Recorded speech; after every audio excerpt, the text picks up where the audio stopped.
Hello class ninth. चलिए हम आगे chapter India size and location पढ़ते हैं।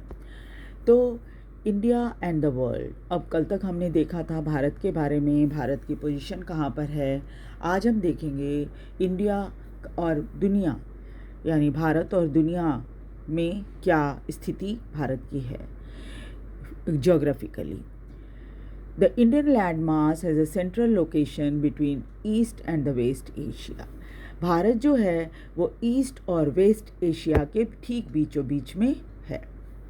India is southward extension of the Asian continent, और एशियन कॉन्टिनेंट का ये साउथवर्ड एक्सटेंशन है। देखिए पूरा ये एशिया, ये जो कलर देख रहे हैं आप, ये पूरा एशिया है, नीचे लिखा हुआ भी है एशिया, और ये जो है साउथ की तरफ, एशियन कॉन्टिनेंट के साउथ की तरफ है। आप ये गलतफहमी मत पालिएगा, गलतफहमी मत रहिएगा कि ये सदर्न हेमिस्फीयर में है। ये भारत जो है वो नॉर्दर्न हेमिस्फीयर में है और एशियन कॉन्टिनेंट के ये साउथ में है। ठीक है, बात समझ में आ रही है।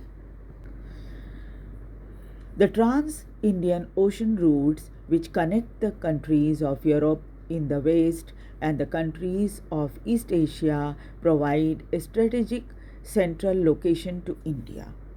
अब एक बार आप भारत की पोजीशन देखिए।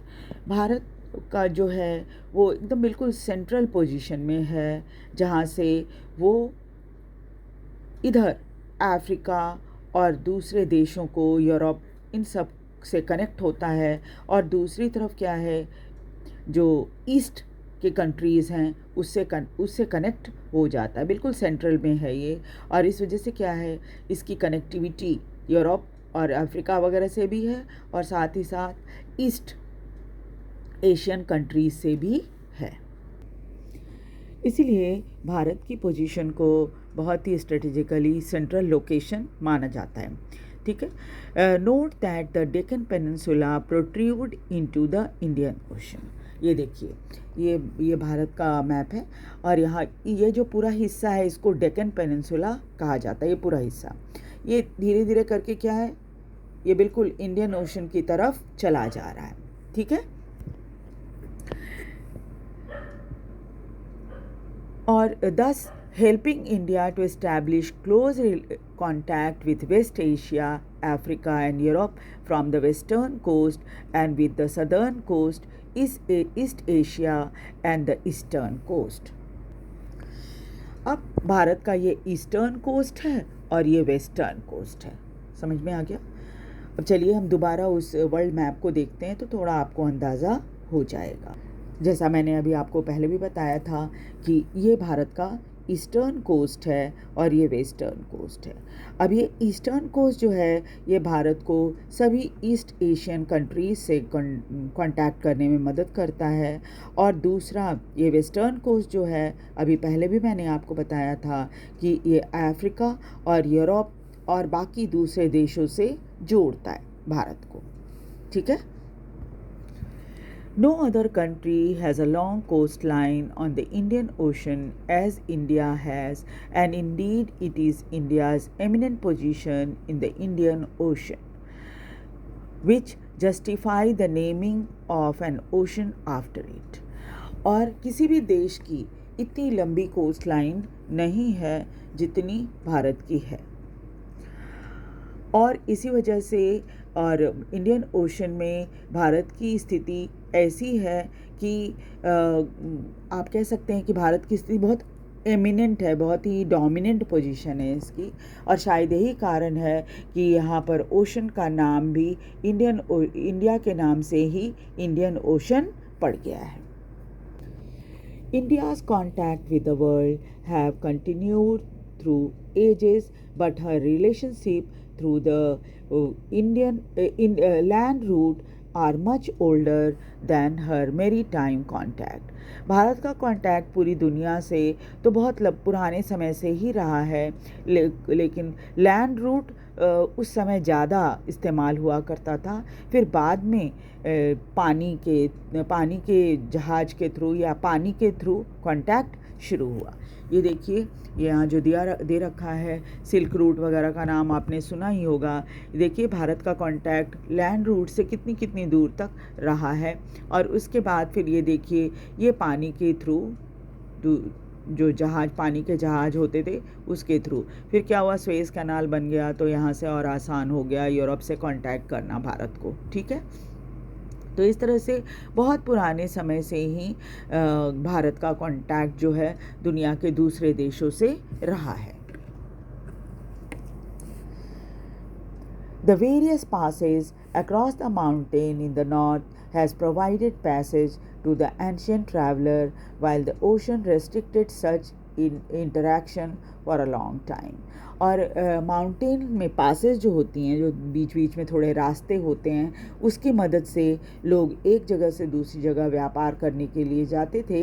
और उस समय एक रूट था जिसको सिल्क रूट का नाम दिया गया था। वो सिल्क रूट के थ्रू व्यापार सिल्क का हुआ करता था, इसलिए उसका नाम ही सिल्क रूट हो गया था, क्योंकि चाइना से सिल्क जो है वो पूरे दुनिया के देशों में जाया करता था। तो इस वजह से उस रास्ते का नाम ही सिल्क रूट रख दिया गया था। और ये ज़मीन के थ्रू रास्ता था। फिर काफ़ी बाद में, क्योंकि चूँकि समुद्र से में बहुत तरह की डिस्टर्बेंस रहती है, इस वजह से समुद्री रास्ते बहुत बाद में खुले, यानी आप कह सकते हैं समुद्री रास्ते से आना जाना काफ़ी बाद में हुआ। These routes have contributed in the exchange of idea and commodities since ancient time। और पुरातन काल से ही इस रूट से जो है आइडियाज़ और कमोडिटीज़ यानी सामान और विचार सभी का आदान प्रदान होता रहा है। The idea of Upanishad and Ramayana, the story of Panchatantra, the Indian numerals and the decimal system thus could reach many part of the world। और इन्हीं आइडियाज़ की मदद से जो है उपनिषद, रामायण, पंचतंत्र, इन सभी जो स्टोरीज़ और विचार थे ये पूरी दुनिया में फैले। भारत का जो न्यूमरल था, नंबर्स जो था, वो डेसिमल सिस्टम जो था, वो भी दुनिया के दूसरे हिस्से तक पहुंचा था। द स्पाइसेस, मसाले, मुस्लिम जो कपड़े होते हैं मलमल के, वो और other merchandise were taken from India to different countries. और इन सब चीज़ों को दूसरी चीज़ें जो व्यापार से संबंधित थी उन सब को लेकर दुनिया के दूसरे देशों में भारत से लोग जाते थे व्यापार के लिए। On the other hand the influence of Greek sculpture and the architectural style of dome and minarets from West Asia can be seen in different part of the country। और फिर वहाँ से कई ऐसे जो ये होते हैं स्कल्पचर वगैरह और आर्किटेक्चरल स्टाइल, जैसे डोम वगैरह जो गोल गोल देखते हो आप, इसमें बना रहता है मस्जिदों में, वो सब, और मीनारेट्स, ये सब वेस्ट एशिया से धीरे धीरे करके हमारे देश में आया। अब हम देखेंगे भारत के नेबर्स कौन कौन से। India's neighbour, India occupy and important strategic position in south Asia. Bharat का जो पोजीशन है साउथ एशिया में वो बहुत ही क्या कहें, बहुत इम्पॉर्टेंट है। India has 28 states and 8 union territory. Bharat में 28 स्टेट और 8 यूनियन टेरिटरी हैं। India share land boundaries with Pakistan and Afghanistan in the northwest, China, Nepal and Bhutan in north, and Myanmar and Bangladesh in the east। चलिए देखते हैं कहाँ कहाँ पर कौन कौन से देश हैं। तो इधर देख लीजिए, पाकिस्तान और अफ़गानिस्तान जो है ये भारत के साथ भारत की जो बाउंड्री है नॉर्थ वेस्ट में, ये दोनों देश हैं। कौन कौन से? पाकिस्तान और अफ़गानिस्तान कहाँ पर है? ये नॉर्थ वेस्ट में है। उसके बाद देखिए चाइना और तिब्बत जो है ये क्या है? ये भारत के नेपाल और भूटान, ये सभी के सभी नॉर्थ में है। ये भूटान है, नेपाल है और ये चाइना है और इधर ही तिब्बत भी है। यह देखिए तिब्बत है। तो ये सब के सब कहाँ हैं? ये सब के सब नॉर्थ हिस्से में हैं। उसके बाद आ जाइए ईस्ट हिस्से में, और ईस्ट हिस्से में देखिए ये बांग्लादेश है और ये म्यांमार है। ये दोनों देश जो हैं वो भारत के पूर्वी हिस्से में हैं। Our southern neighbor across the sea consists of two island countries, namely Sri Lanka and Maldives. और इधर देखिए, अगर सदर्न हिस्से में जाइए तो हमारा पड़ोसी देश जो है एक श्रीलंका है और दूसरा ये मालदीव्स है। ठीक है, ये दो देश हैं, ये दोनों के दोनों आइलैंड कंट्रीज़ हैं।